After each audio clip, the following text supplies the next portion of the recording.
we're in Golden, Illinois. It's a tiny town with a big landmark.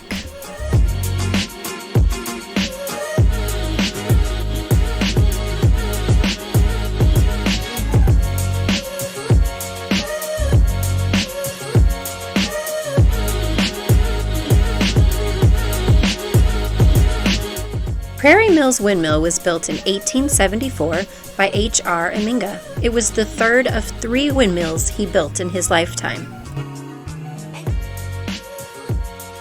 The mill had 3 different sets of millstones used for grinding the grains.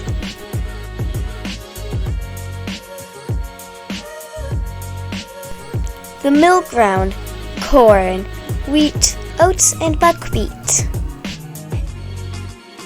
If a farmer wanted his grain to be milled, he needed to bring his grain in bags. He would put it in his wagon, and then they would weigh it on the scales to see how much grain he had. They would go out in this one, weigh it here, then they would go back out, come in through here, I might have it backwards, dump their buckets or bags, go back out, and then come through again. And as you can see, it is a scale. It's a Chicago scale standard. And then they would reweigh it to see how much their wagon still weighed, even though they didn't have their corn or oats or whatever else they had brought with them. The bags of grain would then be stored at the mill until there was a day with enough wind to run the grinders. They lifted the grain to the second story through a trap door. The grain was then ground, rebagged, and given back to the farmer. The mill kept a portion of the flour as payment. In 1878, they won an award for having the best flour on the market. The windmill is made of large wooden gears that are oiled with beeswax. In 1924, new owners converted the windmill from wind power to gas power, but when the windmill was restored, it was converted back to wind power. Finally, we made it to the outside deck. The views were amazing. We picked the perfect day to take this tour.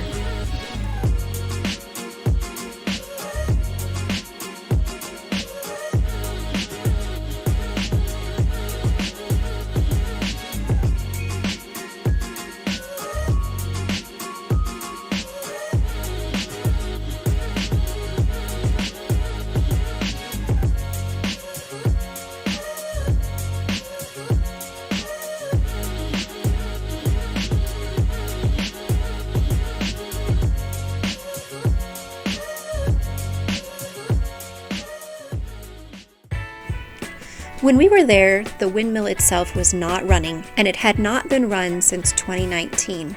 But they did explain to us what it took to make the windmill run, and it was a lot more difficult than you might expect.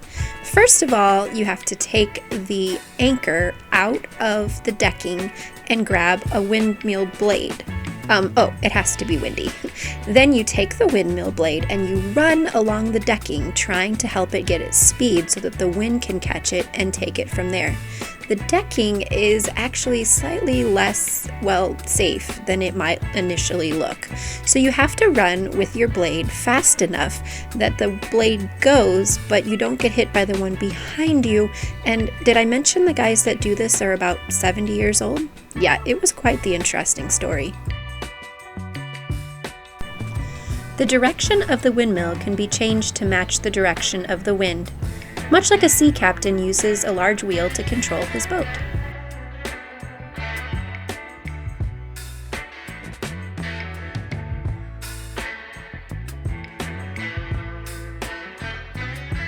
The windmill tour was absolutely amazing. We loved it, and we were surprised to find out that there's actually a museum at the bottom of the windmill. In the museum, you can learn all about the lives of people who lived in Golden, Illinois. Most of the things in the museum are actually given by residents and former residents of Golden and its area. There are a lot of really unique items, like this electric curling station from a salon, or this windmill made out of matches. There are also things given to learn about life in the 1870s when the windmill was built. We found it interesting to learn about Meta Enninger, the owner's daughter. She was quite the diva. All right, so this is Meta. Well, no, this whole Meta Enninger. What do you guys think of the print of her dress? family here. Yeah, it's pretty. Is that the right word? It's pretty nice. Actually, Marissa, get kind of close to her because I think yours is doesn't have pinstripes, but you know, you're not like way off in the color here. What do you think? Are you guys all up for stealing her dress? Which one do you like better, this one or the one over there? He's the one we usually That one. get. I like the one. I don't normally see people wearing that on the streets anymore, so I probably wear that one. This one over here? Marissa wants to wear this one. It's a really neat print. It has like a pumpkin look to it. Ooh, look at her little cape. That is pretty. I put my nose in it too, Marissa. Okay, that sounds right. Probably in the Wait, I did? Yeah, it had to be. And the chamber pot. Kind of a pretty toilet. Although someone's used it already. Yo, I'm sure it's a used one. This was hers. Meta's chamber pot. I think that's a picture of them there. Sounds about right. So when he Interesting. passed away, Bonnet. Ooh, and look at her pretty little hat. She was quite the stylish little diva. and it says that of the Mom. day that It's the stranger. And there's her hair, right there. There's her wig. Hey guys, look at this. Look at how small her little feet were. fenced it all, and it was I could fit in that. Yeah, they're longer than I thought they were gonna be. The story about Meta is that when she would have a dress made, she would buy every bolt of that fabric from the shop so that no one else could dress like her.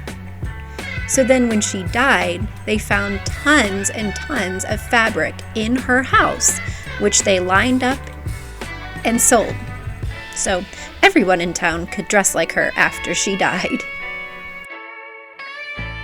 Our most surprising find of the museum were these guys, Paul and Rick Reushel. It turns out they're my husband's very distant cousins, but they played pro baseball. Anyways, I guess these guys were both pitchers for the Cubs, and together they threw the only shutout game of brothers ever. You know what though? They played for the Cubs, and we like the Cards, so that's probably why we never heard.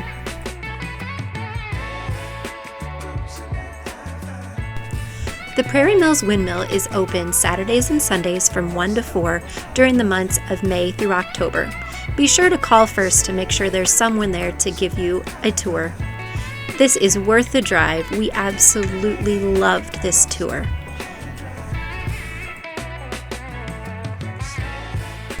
We hope you enjoyed coming along with us, and we hope to see you again very soon. Thanks so much for watching.